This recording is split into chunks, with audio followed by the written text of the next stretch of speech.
Hello everyone and welcome to episode 153 of Classic Elite. My name is Scott and I've got Dustin with me. What's going on, man? Not much. So I need to ask for a little bit of feedback. Alright. I've re-edited the intro song so that it's a little louder, and now I'm concerned that it's too damn loud. So I can't tell. We'll just have to see how it goes after we get the episode posted. Well, from what I'm hearing right now, it sounds good. It sounds good? Okay. Yeah, like I can hear it better, but I can also hear you really well. Okay, perfect. Hopefully the video comes through that way as well. So we should be in good shape then. So Dustin, man, it's another week. We're at episode 153. We'll talk about some games. But before we do that, what have you been up to, man? How's the week been?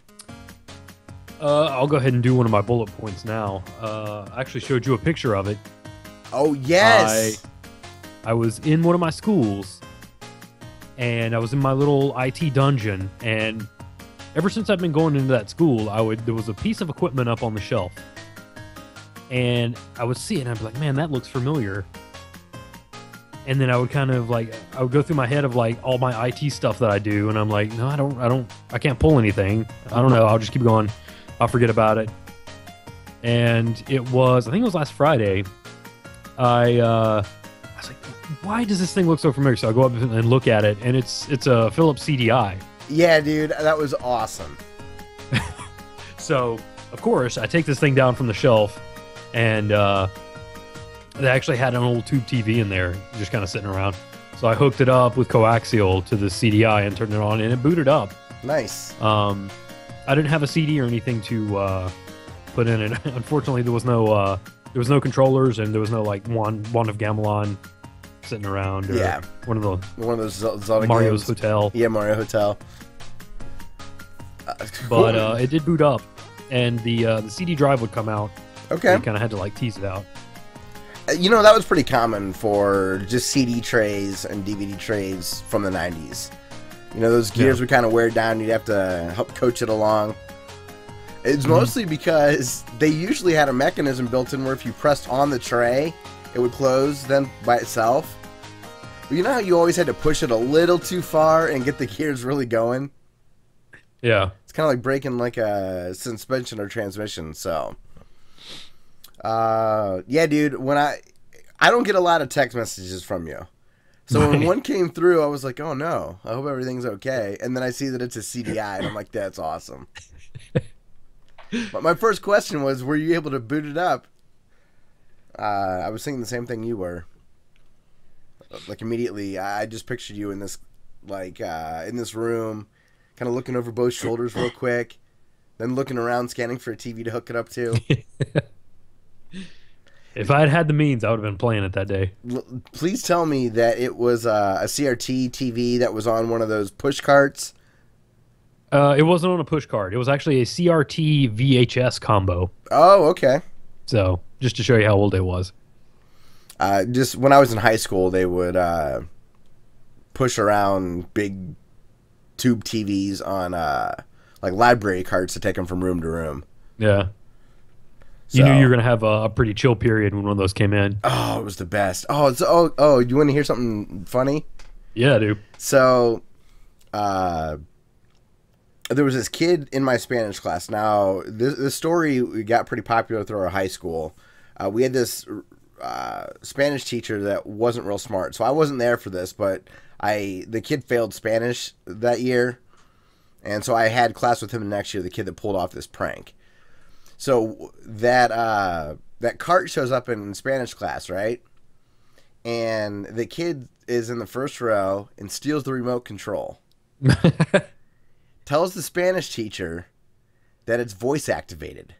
Now, mind you, this is in like 1999, so voice activation is a thing of the future. This is like Jetsons technology, right? Yeah. So she's up there. She wastes half the class saying play, pause. It's just a VCR. And he's up there manipulating it exactly how she says. So she's just enamored with this, right? Well, guess what he does? He walks out of the class with the remote on purpose. So the next class comes in, and she starts getting frustrated because she can't get the voice activation to work, and she has spent time like almost bragging about how cool this technology was. She's like, oh my God, this is so neat, you're gonna love it. And she's like yelling play, and since she's not such a bright teacher and she was easily agitated, she got like real upset. So I thought that was an awesome prank. Holy cow. Yeah. That's great. Gotta love high school kids, right? Yeah. So yeah, and then I guess this last week, man, I have been playing a ton of games. But I do want to say I want to brag a little bit, right? All right. I entered that golf tournament that I was telling you about. Mm-hmm. And there was an entry fee, and I didn't get first place or anything like that, or I would have made some good money. But I won all of my money back, and even though I was incredibly nervous to start, I pulled it together, played well. And there's like, and they rank the golfers that are on your team, A, B, C, and D. I'm not real good, so I'm a C golfer. But I had the lowest net score of any C golfer, so I played the best out of anybody rated on my level. Right on. So I felt real proud of myself that I rose to the occasion, essentially, with some money on the line. Yeah, that's cool. So it was a lot of fun. And I ended up, our A guy is a scratch golfer. He shot 1 under par on Sunday, which is the big money day, and it was just amazing to see him be that clutch. And he's a childhood friend of mine. Cool. And we hadn't played golf together since high school. That's so awesome. It was like, oh, this is so we had a lot of fun. His dad was the caddy, so it was great to see his dad. Like, and hang out with him all day, just drinking beer, having a good time, playing golf with money on the line. It was. Like, you roll in a putt, and everyone's just jumping around like it's a basketball game on the putting green. And you know how golf is like a much more reserved sport or whatever. Mm-hmm. So, yeah, I thought that was thought it was a lot of fun, man. So I'll be looking forward to doing that next year. But video games, you want to do what we've been playing instead of news first, and then we'll get to news before Mike's email? Yeah, sure. Just change it up a little bit this week. So... what have you been playing, man? Metal Gear 5 and Zombies Ate My Neighbors. That's awesome. Okay, so I've been playing Mario Maker. No, I'm kidding. Unfortunately, I only got to play like 10 minutes of Zombies Ate My Neighbors. I sat down and started up, and then Solomon and Kim walked in the door, so I was like, well, that was fun. Well, I gave you a little bit of a challenge to play a retro game last episode, so you answered the call. Yeah, that I wanted to play that for, it's like twofold because it's Halloween's coming up, and it's a horror game. I think it was even one of my 31 games of Halloween from last year. It definitely was. I remember that one. Yeah. Also, Mega Ran and Richie Branson did a I think it was Ghouls and Ghosts album. It was like their second one. Yeah. That's familiar. And the first title is Zombies Ate My Neighbors. So awesome. I had that in my head and I wanted to play it. You know, that was a game that I was completely unaware of growing up. I hadn't heard of it until I was an adult and started 5-6 years ago or whatever, listening to the Retro League and hearing about old games and watching RetroWare TV and stuff like that, and Angry Video Game on YouTube, all that kind of stuff. That's when I found out about Zombies Ate My Neighbors. Yeah, I like the occasional ad in a magazine was about as much as I knew about it. Okay. But it's real good. It's I've never given it much time, so I need to that's one I want to actually sit down and play a lot of. It's like a top-down kind of isometric game, right? And do you collect stuff? Is that how you move on to the next level? Yeah, you start each level, and there's a certain number of survivors in the level, and you have to walk around and find them. And You have to get a certain number to beat the game. So you want to find them as fast as possible because they can die. The enemies can kill them. Oh, okay. But it's pretty sweet because the game gives you radar. It's like a game way ahead of its time. Yeah, it's super ahead of its time. It's a really cool game. And yeah, it goes really fast, and I like the fact that it goes fast, but it's kind of nerve-wracking because I'm trying to get to the survivors as fast as possible. Mm-hmm. And because of that, I don't really take the time to explore the level. But at the same time, it's not instant when you get all the people. Like, you can get all the people and the exit just opens up. So Okay. I could go back after that and like search around. I just never think to. Interesting. Yeah, I don't know. It seems like a pretty cool game. It's kind of an uncommon game. Yeah, I think it's one of those that it got a little bit more popular, but it's not like Wild Arms popular, or not Wild Arms. What is it? Wild Guns. Wild Guns. Yeah, it's not Wild Guns popular. That's an on rails shooter, right? Yeah, Okay, yeah. I know what you're talking about. yeah, that's a weird game. It's kind of cool. Yeah, I remember, I forget who did the video of it. Maybe like Happy Video Game Nerd or somebody talked about there being a risk reward system in that game. Do you shoot the enemies or do you shoot the bullets coming at you? Or yeah. something like that. Or do you shoot the power ups or something like that? Before that game got super popular, I found it at a used game store for like $20. Did you get it? Oh yeah, yeah. You're like the Gordon Gekko of retro games. Do you know? Remember the movie Wall Street? Did you ever see that? With Charlie Sheen, with Charlie Sheen and that other guy, Michael Douglas. Michael Douglas. Yeah. Yeah, greed is good. But you're like I don't know, it's like you knew that these games were gonna just explode in popularity. You know what I mean? Yeah, I knew that game because of the Happy Video Game Nerd video, which is a weird sentence. The Happy Video Game Nerd video.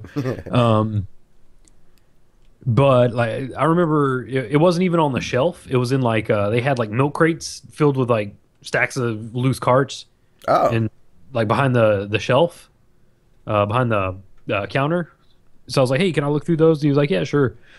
And I was looking through it, and I found Wild Guns, and it was like $25. And I remember holding it at the time and thinking like, "Man, do I want to pay that $25? Okay." And then it ended up shooting up in price, so I'm super glad I got it. It's like $100 game or something. I don't know that for sure. I haven't checked, but I know it goes for more than 20.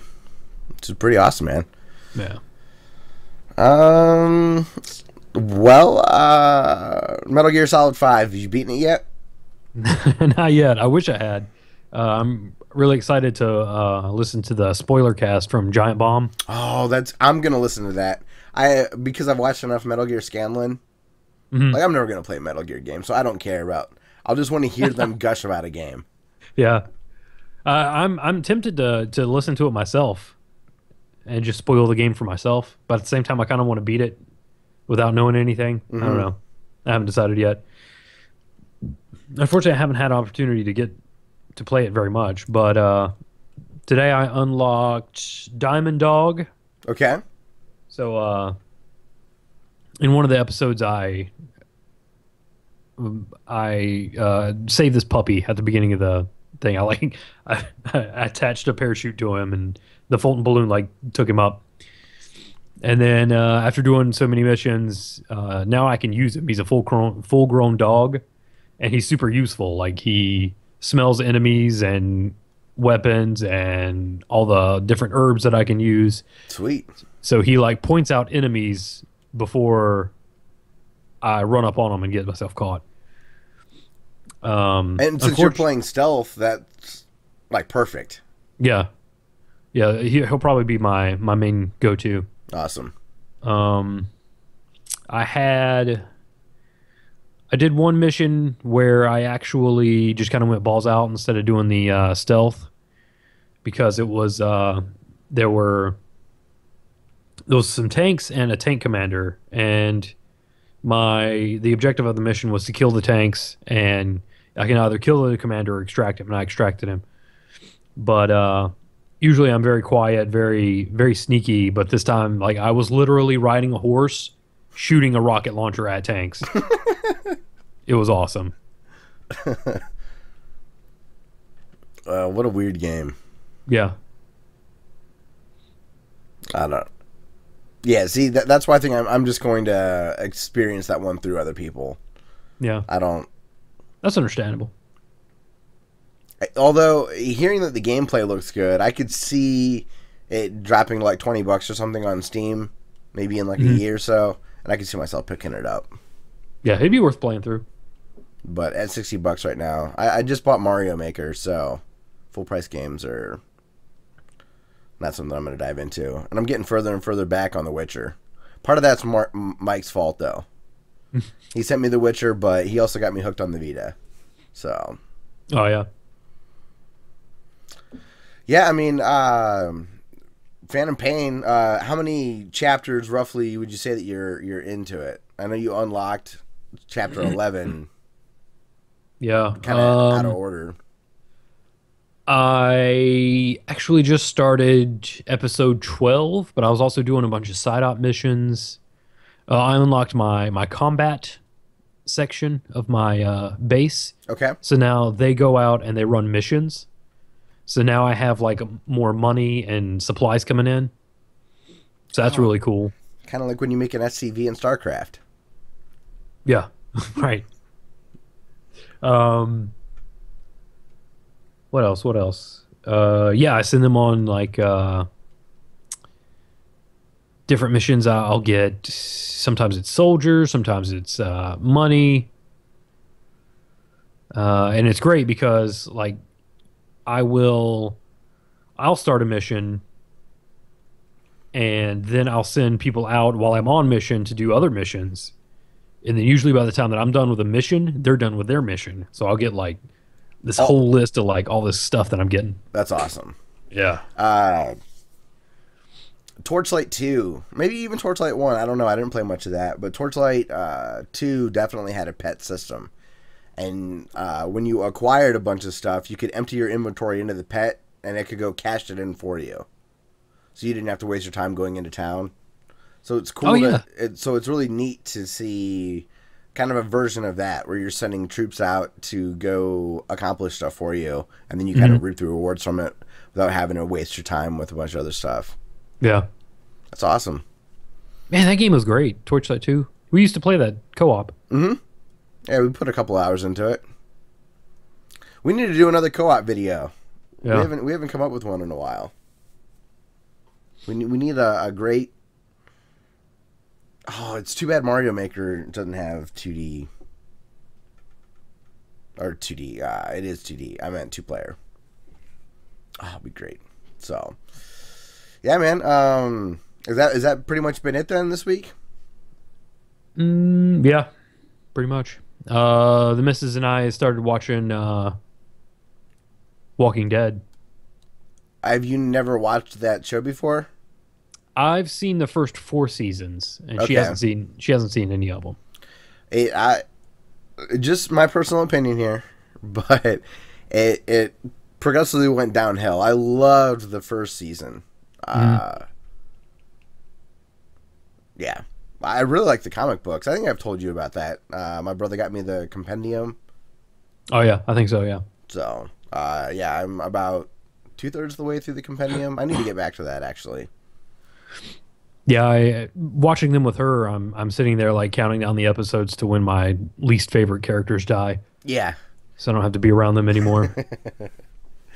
And they do have some shitty characters. One of the ones that's a really unlikable character. Never mind. Some characters die at different points in the comic and in the TV show. I'll just say that much. Oh, okay. Except for stupid Carl keeps living. Yeah, I know that there's one character that was in the comic book. They are dispatched by the governor and in the TV show they are not. So Oh, okay, interesting. I haven't gotten to the governor in the book yet, but I've gotten to the governor in the show. yeah, So when I get to the governor in the books, I'll be shocked, but I'll be looking for it. yeah. You know, cool, man. Well, as far as what I've been playing, Mario Maker is crack cocaine. I went through and did a kind of a different setup. I took my Wii U and just put it in my bedroom. I don't have a TV or anything in there. I'll just use my tablet, like to watch something. Hmm. But I wanted to play Mario just before going to bed. Like I just didn't even want to be in the living room. I wanted to lay in bed and play. And my Wii remote will not reach that far from my living room to my bedroom. So I'm like, screw this. I'm just moving this into my bedroom. And I've been tired ever since this game came out. I was able to focus. I didn't play it much for the golf event. Like I wasn't up playing it late that night, but Sunday I was up late. Monday, Tuesday. It's just it's a really, really good game. I'm having a lot of fun with it, and you know who's really good at making Mario levels? Our buddy Kevin, formerly of wow. Banner Nerds. Yeah, he's made some awesome levels. Our Canadian correspondent. Our Canadian correspondent has made some amazing stuff. Cool. Also, Dan Riker made some dickhead levels. Like Of course. there's one where halfway through the level, you're bouncing on nothing but those spring things that are a little hard to get the timing of. Hmm. And then he just has a complete wall of them with wings attached to them, scrolling across the screen. So you have to bounce on moving, flying springs to get through Cool. the part of the level. And then at the very end, there's Koopas that you need to bounce on. Hmm. But he put stars in the way. So if you hit a star, you'll go right through the Koopa and die. He called it like perilous pits or something like that. I remember him talking about that on Bombcast. It was really funny. I was very happy that I was able to play a lot of the game before they talked about it a whole bunch on the show. Hmm. Remember last week I was really happy that they talked a whole bunch about Metal Gear and didn't mention Mario Maker. Hmm. So it was nice to know exactly what they were talking about. The way that I found Dan's level was I was watching Patrick Klepek play it. And it was really fun to watch Patrick because he selected expert and he would, go through and die and then get through and then kind of talk some shit like, oh yeah, look at me. I can beat this level. And then he got to Dan's and it was really hard. And then he played one of Jeff Gersman's levels. So it was cool to see him interacting with the Giant Bomb community like that. Yeah. So really enjoyed that. And then Dustin, for the Vita, I got to thank Mike, man. I've been really enjoying the Vita. It's a sweet game system. It's too bad they quit making games for it. Hmm. Because it's fun. Yeah, it's a real bummer that it's dead in the water. Yeah, I've been playing a lot of Uncharted, Golden Abyss. It's great. Yeah. It's kind of... Oh, go ahead. Have you played any of the other Uncharted games? No, I have not. Oh, okay, cool. So this is my first kind of foray into it. I have Uncharted 3 because of PlayStation Plus. Oh, yeah. So I maybe I've played like the first 45 minutes of that or something, but I mean I haven't really played any. So there's some things about this game that are kind of dumb, but I'm just getting past it. Like they're not bothering me, and I'm surprised. One is they're basically monster closets. It's a very linear game, and you walk a little bit, have some dialogue with somebody, and then you have to kill 4 or 5 enemies, and then you just rinse and repeat, and that's all that I'm doing. Right. There's like no upgrade systems that I can find or figure out. I'm not really looking for stuff. I'm just kind of going through a story, right? No open world elements or anything like that. But the animation is great. The voice acting is really good. I'm kind of caring about the characters. The lip syncing I thought was impressive for being on a handheld. All right. Like, I think it's a little bit better than what I've seen in parts of The Witcher. Oh wow. So they did they did pretty good there. Excuse me. And yeah, I don't know. It's a fun game. The dual stick shooting works well on it. They had a sensitivity trigger for it, so I was able to kind of crank up the sensitivity because it was. I think because I've been playing on PC, first person shooters. Mm-hmm. I'm used to the reticle moving a lot more quickly. Mm-hmm. So Okay. I'm comfortable with the sensitivity going up. And yeah, man, it's cool, and the screen is gorgeous. Mm-hmm. Going with the old school OLED screen is just, I think that's the way to go. Now, one of the things that's pretty stupid in the game is they have forced touch controls. Yes.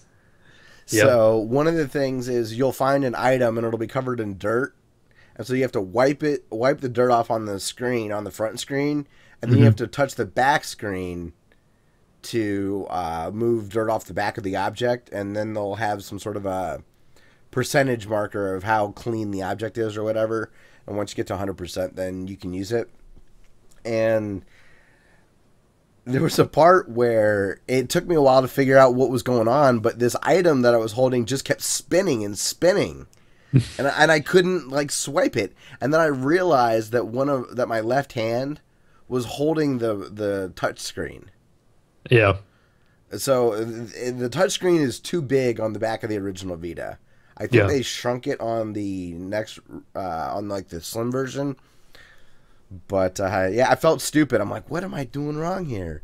I just couldn't get it to stop, but I ended up figuring it out. Yeah. Have you played any Uncharted games? I played 1 and 2, and actually I played the demo for Golden Abyss. Oh, okay. Yeah. So, yeah, it's good stuff. And then last night, Dustin and I spent a couple of hours playing Starcraft. All right. I know that really excites you. You love when I talk about Blizzard games. But there's a new expansion coming out in November. And I got into the closed beta for the multiplayer. Hey, all right. So I started playing with my buddy Matt, and unfortunately, he's very good, and I am very bad. So I got just absolutely decimated. And then, but I got lucky, though. So his husband Josh is also a bad StarCraft player. All right. And Josh ended up having some time to play last night, so I got to play head-to-head with him. And he beat me, but I did a lot better. Like my friend Matt at one point, he's like, so just so you know, I'm alt-tabbed right now. I'm not doing anything to try to let you like build up your army. And he still crushed me. Oh man! Like he built so I'm really slow at the resource gathering and stuff like that. I don't know what to build, and I'm kind of doing stuff at random. And so I'm taking a while, and he's like, "Okay, I've had enough, or you've had enough time." And then he just brings in this wall of Zerg creatures, and all of a sudden they just burrow into the ground and start shooting spikes up through the ground and just decimated my entire base. I was like, thanks a lot, dude. I really appreciate it. So, yeah, ended up playing a couple hours with them, had a really good time with it, and I think I'm going to get the expansion. I'll get a prologue, so you get extra content if you pre-order it, and then I'll also get a hero for Heroes of the Storm.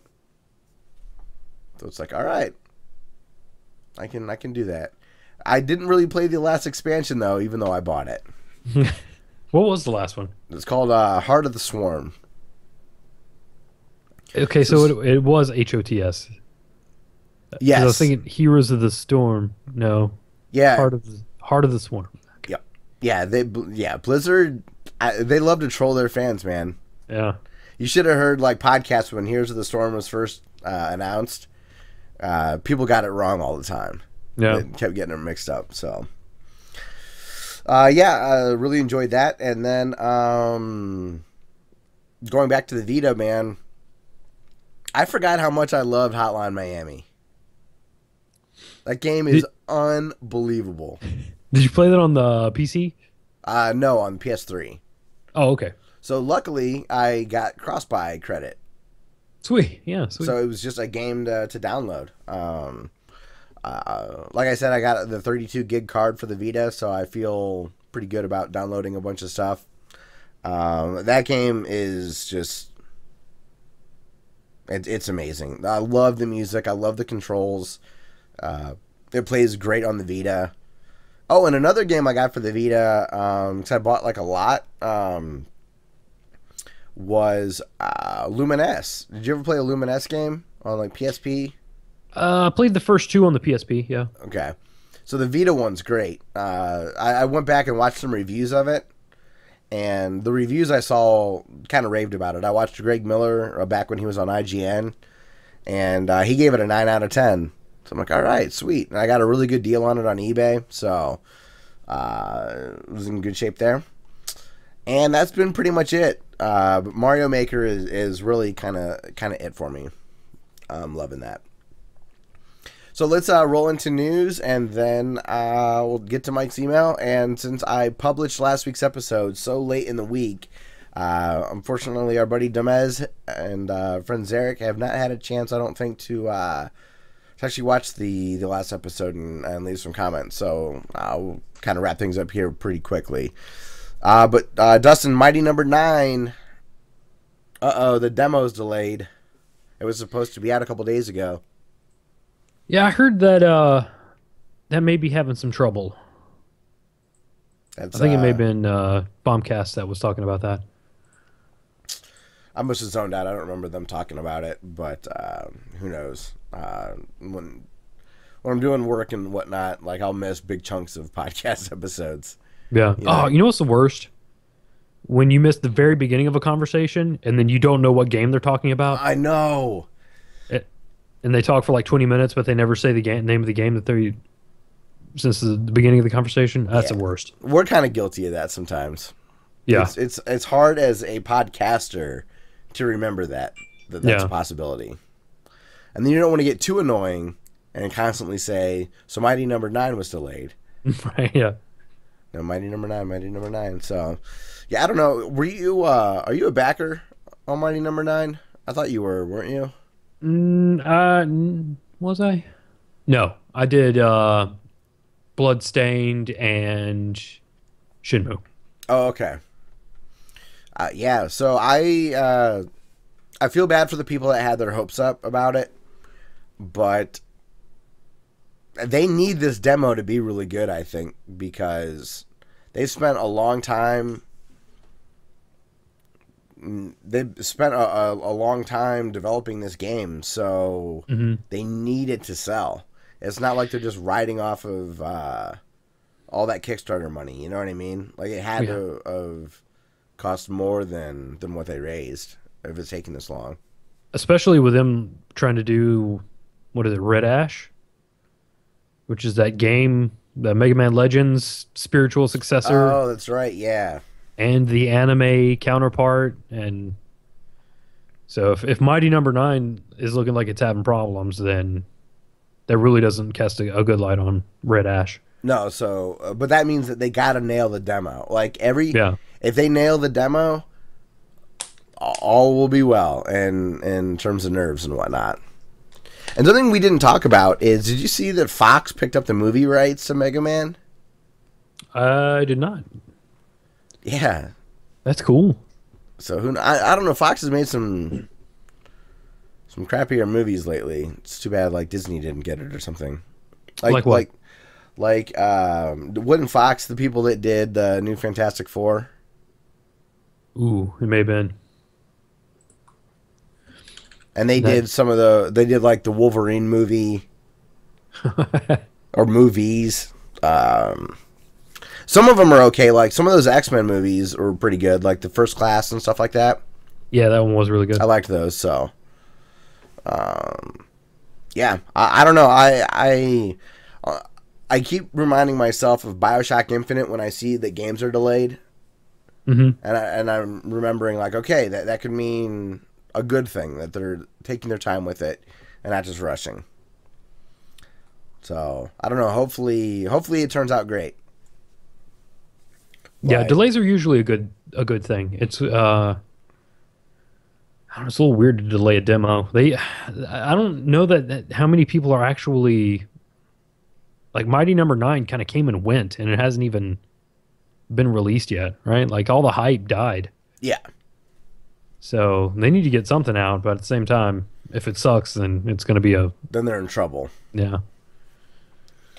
I hope it's great because Mega Man's awesome. Like it's just Mhm. a phenomenal series. So, and then this is I was kind of scraping the bottom of the barrel for news this week, Dustin. PS3 and Vita are losing Facebook support, so they're not going to have Facebook apps. Couldn't find a good reason for it, just that they're not going to do it anymore. Probably Probably because no Too- one used it. yeah, no one used it. Even less people are going to be using it, Yeah. and updating it is costing money. So So cut it when you can. And then something I saw on Reddit today, and then I did see a post on Kotaku, kind of rebutting this or whatever. But Washington Post article from Mark. Let me get his full name. Mark Trauschman or something like that. Mark Thompson. Michael Thompson. Oh, I was way off. I had the initials right, and that's about it. Michael Thompson from the Washington Post wrote an article titled Super Mario Maker is an engine for circulating horrible new Mario levels. And he put everything in, like, air quotes, like, quote-unquote Mario levels. And he just wrote a scathing article about how Mario Maker is just filled with nothing but crap. And how it's not true to the feel of real Mario games. And there is a lot of crap. He's not wrong about that. But there is still a lot of really good levels in there. And if you find a level that you really like, you can follow the creator of it and get updated on levels that they make. I believe you can get updated. Or at least you can constantly check back to see if they've made any new levels. And the girl Patricia at Kotaku said, or made a fair comparison, I thought. She said, you wouldn't call YouTube crap because there's a lot of shitty videos on YouTube. There are a lot of good videos on YouTube, right? yeah, It's just that it's just flooded with stuff. yeah. And so I don't know. I mean, people are doing some crazy things in Mario Maker. Maybe it will wear out its welcome for me, but for the most part, I really like it. So I agree more with the Kotaku person than the Washington Post person. And then the last bit of news that I saw, because it was kind of a slower week, is did you happen to click on the video that I put on the show notes about Rocket League? Hmm. Isn't that funny looking at Rocket League in PS1 style graphics? Yeah, it looked great. Yeah, it actually did. So this guy went and edited a bunch of INI files and basically removed all the textures and made Rocket League run on a really low end PC, I believe. And it was cool. It basically made Rocket League look like a PS1 game, but still play like the current full version. Yeah, Like it was moving super fast too. Yeah, it was moving. When you lowered one setting, he was getting near 60 frames a second. So it was nice and smooth, and I thought that was really badass. So if you were desperate to play on maybe like a shitty laptop or something, maybe you could download and edit some INI files and be okay to try it out. Maybe I should try that on my laptop. Just for the hell of it. I've got Steam on the laptop. The only thing it can run is like the Jackbox Party Pack. Yeah, And kind of Super Meat Boy. That's about it. So, yeah, I mean, that's been it for news. So, kind of a slower week this week. As far as comments and emails and all that go, we got something from Mike T at the Cartoon Retro Cast. And it's a very short email. I was hoping for a longer one, but Mike gets right to the point here. He says, "Hello, everyone. I beat Metal Gear Solid 5. It was the first Metal Gear game I ever beat. It was amazing. Let's talk spoilers later on." Mike T. Dustin, when you finish, let's do a spoiler cast. Yeah, totally. So, Mike, hopefully you remember that. Oh, we do have one comment from our buddy Jake. Oh, yeah, Jake Daly. Jake Daly. He says, "Great podcast so far."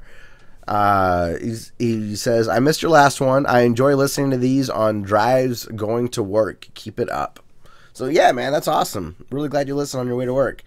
That's nice that we're able to help make commutes a little better for some people. Everybody go check him out at Daily Jake Show. Jake Daly. Jake Daly. That's right.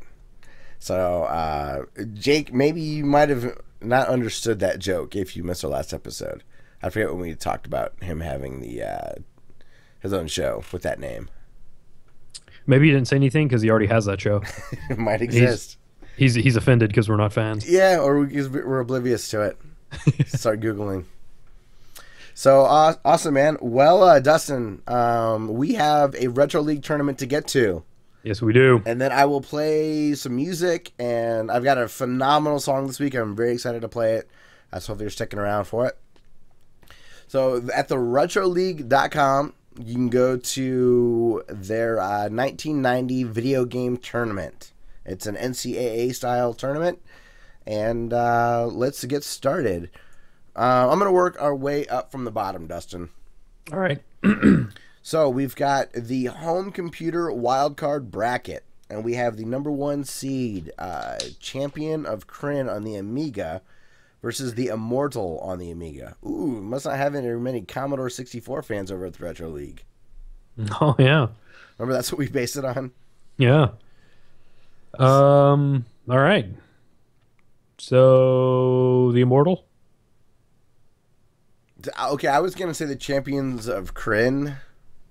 That is a pretty sweet dragon. It's a sweet dragon, and I liked the name better. The Yeah. Champions of Kryn. The Immortal sounded too generic for me. That's true. Okay, cool. All right, I win that fight. You're too easy to fight with. In the PC bracket, we have The Secret of Monkey Island versus Wing Commander. I want to vote for Wing Commander. That seems more my speed. What about you? Yeah, I'm pretty sure that had that's the one that had Mark Hamill and Biff Tannen. Oh. And John Rhys Davies in it. So I mean, it basically has to win, right? Well, I think that was like the Sega Saturn version. I think So it's not- called Wing Commander. I don't think that's what this is. Because remember, this is a 1990. Oh yeah, that's true. All right then. But Wing Commander? Oh yeah, totally. Okay, cool. The TurboGrafx 16 final bracket. We've got the number 1 seed Bonk's Adventure versus E's books 1 and 2, or book 1 and 2. I'm a bigger Ease fan than I am Bonk's Adventure. I'm a bigger Bonks fan, but you gave me Champions of Kryn. Did you look up any of that soundtrack from East Book 1 and 2? No, shit, I forgot to do that. Soundtrack It went- alone should win that. Yeah, Okay. you wouldn't even thought twice about it. Okay, fair enough. I'll take your word for it. So, Ease it is. That's wise for the rest of us out there. Yeah. The Sega Genesis bracket. We have Strider. Ooh. So, oh, no, that was a favorite. Strider versus Thunder Force 3. Thunder Force is a shooter, and Strider is a side-scroller. I'm partial to Strider on this one. Yeah, me too. Like, for me, it's not even close. I mean, I love shoot-'em-ups, but come on. Yeah. The console wildcard bracket. We've got Alex Kidd in Shinobi World for the Sega Master System versus Castle of Illusion for the Sega Master System. I am a little partial to Castle Evolution here because I'm down with that. I've liked those on the Genesis, Hmm. so I'm sure the 8-bit one's fine. But shout outs to Alex Kidd's Mutton Chops. Yes, absolutely. So sorry to see those go, buddy. The arcade bracket final. We've got Smash TV versus Raiden. How do you say it? I usually say Raiden. Okay, we'll say Raiden. Well, I've said Raiden since Metal Gear Solid 2, but like I always called him Raiden in Mortal Kombat. Okay. I guess ever since the guy from the Wizard said Ninja Gaiden, I should have said Raiden. Ninja Gaiden. Hi. A movie. That's a great game. Great movie. Both are phenomenal. Did I ever tell you about the time? So my roommate back in like 06, 07, something like that. He was a couple years younger than we are, and he had never seen The Wizard before. And I'm like, Netflix it is. So got the DVD on Netflix. Back when Netflix, that was their bread and butter. Got the DVD, and when we got done with the movie, he's like, I really liked that. And he's young enough that I feel like he was probably more nostalgic for like the Super Nintendo and stuff a little later. Mm-hmm. But he just genuinely liked the movie. I was like, that's awesome. So it's the most elaborate commercial in the world. And it was awesome. So, but I was a sucker as a kid. I used to love to watch infomercials. Yeah. Yeah.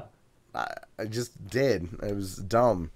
Like mops and stupid crap like that. So, the Game Boy bracket, we've got Gargoyle's Quest versus Dr. Mario. Oh, wait, I don't think we did the arcade bracket. I think we started talking about... We didn't. I just automatically selected Raiden. Oh, okay. Good enough. Okay. In the Game Boy bracket, we've got Gargoyle's Quest versus Dr. Mario. You're a big Dr. Mario fan, aren't you? I am, and I've never played Gargoyle's Quest. I've never played Gargoyle's Quest, but I've played Demon's Crest. And that game is awesome. Are they even related, or they just kind of rhyme? Both. Okay. Oh, okay. So I don't know, man. I kind of like Dr. Mario there. And I'll tell you, I know that you're not a big fan of it, but I believe it had the link cable so you could do multiplayer. Okay. I think. We'll have to double check that. But I'm pretty sure that you could do that. And I really liked the replayability of it and like the difficulty settings and whatnot. Mm-hmm. So I'm gonna go with Dr. Mario because I think for the Game Boy, I know it was just another Tetris, but it felt pretty advanced. So when you put in the link cable, does it make it something other than a puzzle game? No, well, what a puzzle game against somebody. But still, but I can do the puzzle faster than you. That's fun. It's still a puzzle game, though, right? It is still a puzzle game. Oh, okay. So are we voting Gargoyle's Quest then?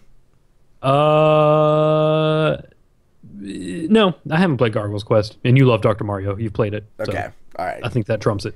Good deal. And then the final, the NES bracket, the juggernaut of the tournament. We've got Super Mario Brothers 3 versus Final Fantasy. It's kind of a no-brainer, right? Yeah.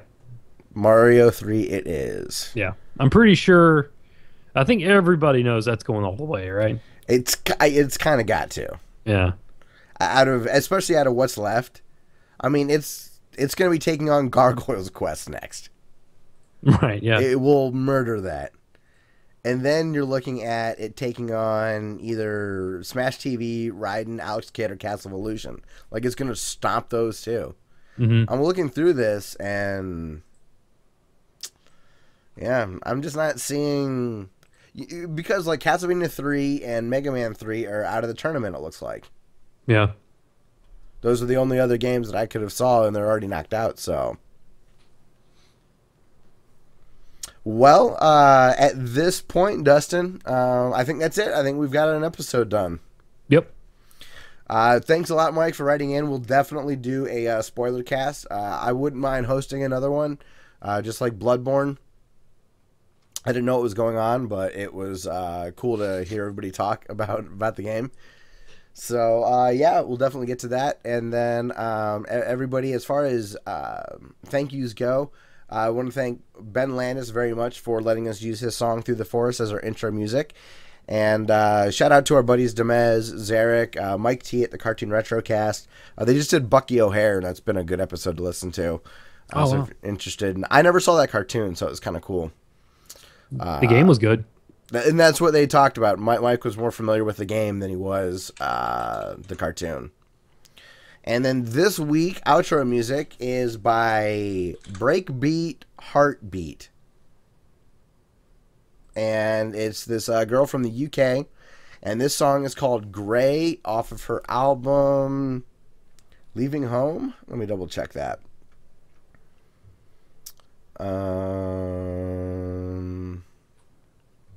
Yeah, Leaving Home. It's track 3. It's called Grey. And it's fantastic. So everyone, thanks a lot for listening. And we will see you next week for episode 154. Boosh!